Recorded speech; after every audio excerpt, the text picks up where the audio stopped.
Perusahaan yang melanggar aturan tentang batasan penerapan tenaga alih daya, outsourcing, dapat dikenakan sanksi berdasarkan Peraturan Menteri Ketenagakerjaan, Permenaker, Nomor 7 Tahun 2026 tentang pekerjaan alih daya yang baru saja disahkan.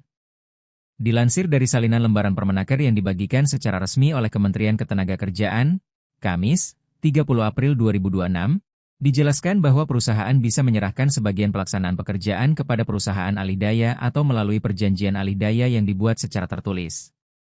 Pasal 3 belai tersebut menjelaskan bahwa sebagian pelaksanaan pekerjaan yang dibolehkan untuk diserahkan ke perusahaan alih daya dibatasi hanya pada kegiatan penunjang. Rinciannya yakni ada 6 bidang pekerjaan sebagai berikut: 1. Layanan kebersihan. 2. Penyediaan makanan dan minuman. 3. Pengamanan. 4. Penyediaan pengemudi dan angkutan pekerja buruh.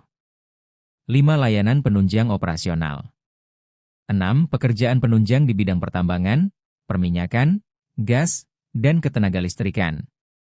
Masih dilansir aturan yang sama, bagi perusahaan yang melanggar ketentuan batasan outsourcing bisa dikenai sanksi administratif berupa peringatan tertulis dan pembatasan kegiatan usaha.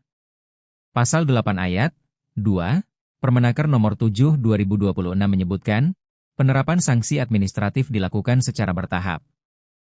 Lalu, pembatasan kegiatan usaha yang dikenakan berupa pembatasan kapasitas produksi barang dan atau jasa dalam waktu tertentu dan atau penundaan pemberian perizinan berusaha di salah satu atau beberapa lokasi bagi perusahaan yang memiliki proyek di beberapa lokasi. Pengenaan sanksi dilaksanakan oleh instansi yang berwenang menerbitkan perizinan berdasarkan rekomendasi pengawas ketenagakerjaan. Permenaker Nomor 7 2026 juga mengatur kewajiban dan sanksi bagi perusahaan alih daya. Hak-hak pekerja antara lain terkait upah lembur, waktu kerja dan istirahat, cuti tahunan, keselamatan dan kesehatan kerja, K3, jaminan sosial kesehatan dan ketenagakerjaan, tunjangan hari raya keagamaan, hingga hak atas pemutusan hubungan kerja, PHK. Yasirli meminta seluruh pemangku kepentingan untuk mematuhi regulasi ini secara konsisten dan bertanggung jawab, sehingga seluruh pekerja buruh dapat terlindungi dan mendapatkan kepastian hukum. Permenaker terbaru ini diterbitkan dalam rangka menyambut Hari Buruh Internasional, May Day, 1 Mei 2026 yang jatuh pada Jumat besok.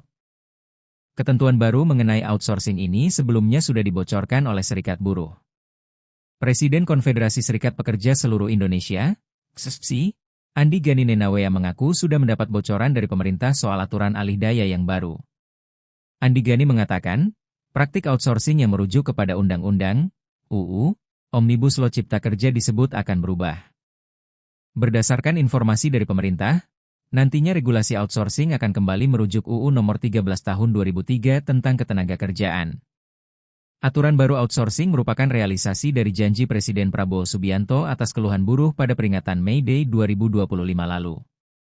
Regulasi tersebut nantinya akan dituangkan dalam bentuk aturan di tingkat Kementerian Ketenagakerjaan, Kemenaker. Selain itu, perubahan aturan outsourcing juga akan dimasukkan dalam UU Ketenagakerjaan baru yang saat ini masih dalam proses legislasi.